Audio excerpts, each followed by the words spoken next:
Morning, everyone.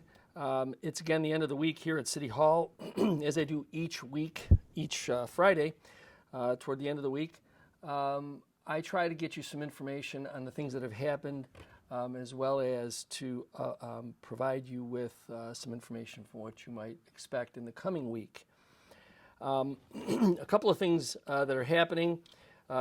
You may remember that early on, sometime in the middle of last year, we announced a program to provide security cameras for businesses all throughout the city of Niagara Falls. The city was going to be providing a reimbursement up to $700 for the installation of a security camera system at various businesses that applied, any business that applied, and met the criteria to install business security cameras at their location. We have had a number of applicants for that, and just this past week, we have now extended that opportunity to incorporated not-for-profit enterprises as well. Again, simply going to the website under the security camera page, the security camera link, you'll find out information as well as the application for not-for-profits who may want to take advantage of installing security cameras at their locations. All of these things provide, again, the obvious, a greater sense of security and public safety, all of which starts also to help us improve the economic development climate by providing that additional sense of security, which we all know is important. Also, this week, we have put forth a survey that's been brought to us by the Western New York Law Center.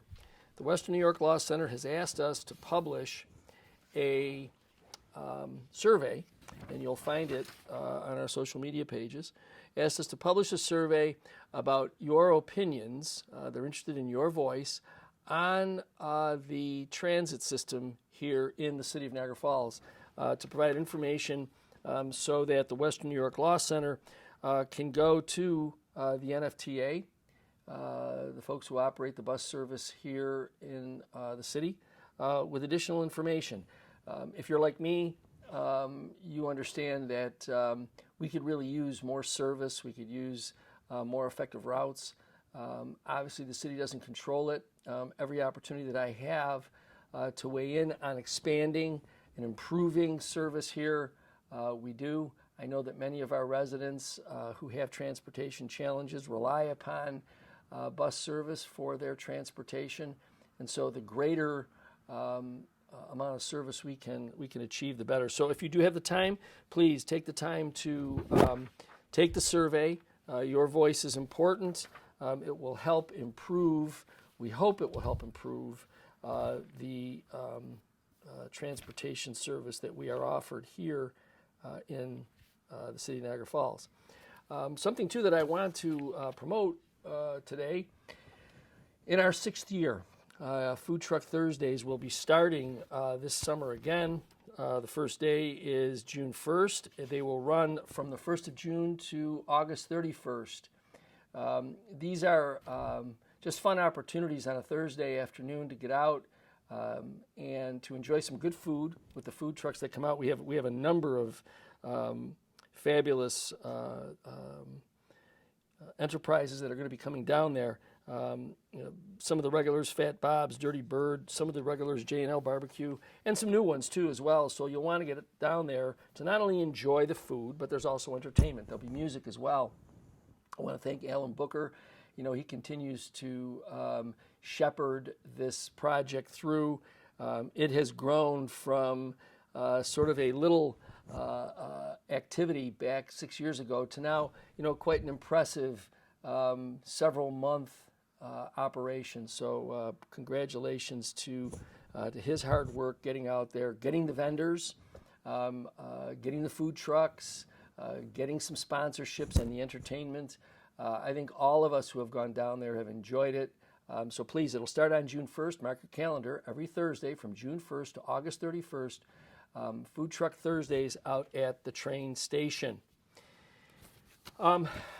Typically when you see me in these videos, you see that I generally try to keep my space clear for you. So what's all this? All of this represents Milstein Group's efforts to bring development to the city of Niagara Falls. These three folders represent projects and promises. We have the 1997 project, which was the initial. We're gonna create a city of the future. We're gonna do all these great things and fabulous development and all of that. By the year 2000, things had began obviously to unravel. And then, of course, in 2003, they made the fabulous promise again of a hotel and entertainment complex. They were going to develop something at the corner of Fall Street and John B. Daly Boulevard. And that was in 2003, 20 years ago. And then sometime in the mid-2010s, they had proposed this fabulous hotel out at the site of the Turtle, the building that they own. They thought that, 20-story hotel, a first-rate, first-class hotel right down there should be built. And obviously, we've got all these wonderful folders. There's these presentations with fabulously, glossy pictures that depict all this fabulous potential and what we're going to do and how we're going to revitalize and develop Niagara Falls. It's amazing. All of these brochures and photos and pictures, they can pull those together quite quickly, bring them down here and show them off, and then nothing else happens. Nothing else happens. That's kind of been the history of this Milstein Group. This particular folder is also an interesting one.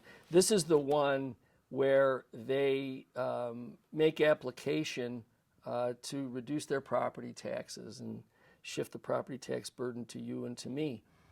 Again, a little over $2 million over the last decade that they've decided this community is not entitled to. And it's not entitled to it because of the failure on their part to develop their property. So they fail to develop their property and then use that failure to devalue properties that they have, as well as to claim, rather, that their property is devalued, and devalue property around them. So they ultimately end up, again, as I indicated, costing taxpayers, other businesses, residences, a little more than $2 million in city property tax over the last decade, $1 million in school tax, money that could be used for additional programs to improve the quality of our public education. So you've got all this stuff that they bring to City Hall or that they want to promote in the community. And what's interesting is you really need to be careful because there are public officials, people that are out there talking about being opposed to eminent domain based upon private property rights. Trust me, based upon my own professional experience, personal property is an important aspect of our life here in America.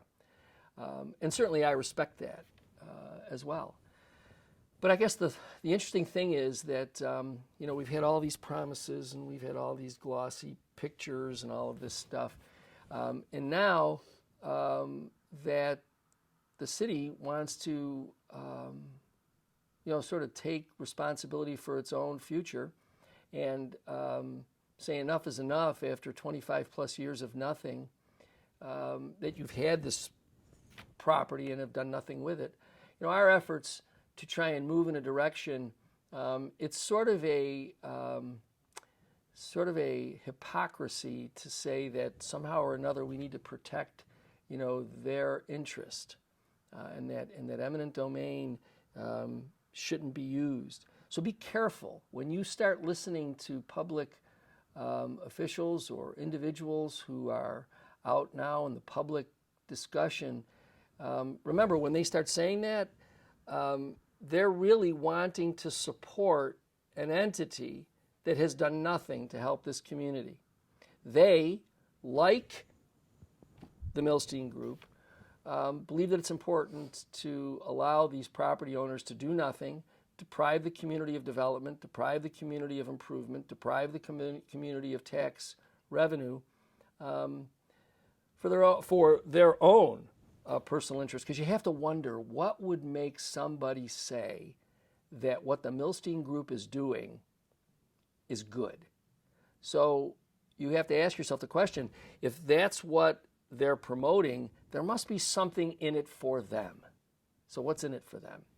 An old friend of mine, he talked about a theory, I think he said it was something going back to the days of the Roman Empire, that, if you provide the masses with bread and circus, you keep them occupied while you do whatever it is that you're going to do. In this instance, the Milstein Group's bread and circus is to create all of these beautiful pictures, the glossy stuff that they want to dangle out there. And then, just to try and sprinkle around resources in a way to try and keep people sort of at arm's length. In the meantime, we're at 25 plus years of nothing, continuing to do nothing, with no end in sight to doing nothing. So, perhaps there's something in it for these individuals. Perhaps it's all speculation. Perhaps there's something in it for them. Perhaps there's something in it for the party that believes that's the right thing to do. It's interesting. Everyone wants to talk about how they want to improve the city, help the city. They've got ideas to make the city better. Yet when it comes down to doing some of the difficult things that have to get done, these same individuals have no answer. Their answer is to look at things like, what does the city's comprehensive plan look like? Well, the comprehensive plan talked about working with NFR, the Milstein Group.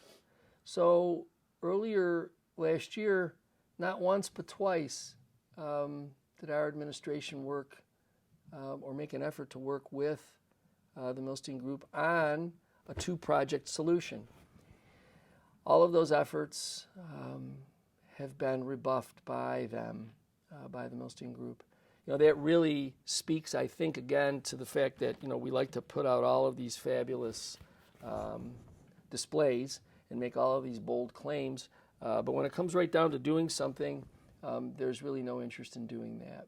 So, we continue to press ahead on this project, thinking, of course, that while there's no silver bullet, we believe that sort of mastering our own destiny, taking control of our own destiny, is a far better approach than relying on all of this, which has resulted in nothing. So, I'll keep you abreast of how all of that is unfolding. Again, the next most important date is in May, when we will present the information necessary to establish that our process is appropriate and that our use is appropriate. And then we'll move on from there, proceeding to do our best to, again, take control of our own future by securing property that's clearly the Milstein Group has no interest in developing. So I'll keep you posted on that. I know that we also, just to remind everyone, tomorrow will mark the 100th anniversary of a local restaurant. It's It's actually a famous place, Godowski's Restaurant over on Fall Street. It sits there amidst the property that the Milstein Group owns and have done nothing with, leaving vacant and deteriorating, boarded up properties all around. But, the Godowski family continues to draw people to their place, and that's a tribute to them. We look forward to honoring their 100 years of service in our community. And if you're available, please stop on down. Tomorrow there will be a celebration going on for all the day. I know we're expecting some difficult weather, but I'm sure the Godowski family has plans to make sure that we'll all be able to enjoy ourselves. So again, congratulations to the Godowski family on their 100 years in our community. Fabulous restaurant, fabulous family, great food. So if you can get on down there to celebrate with them, please remember, Food Truck Thursdays will start on June 1st. Be careful over the weekend. Enjoy yourself. I think school will be out soon, and so the students will be out and about. So to them, I also say please be careful as you're out and around during your spring break. And I look forward to talking to you again next week.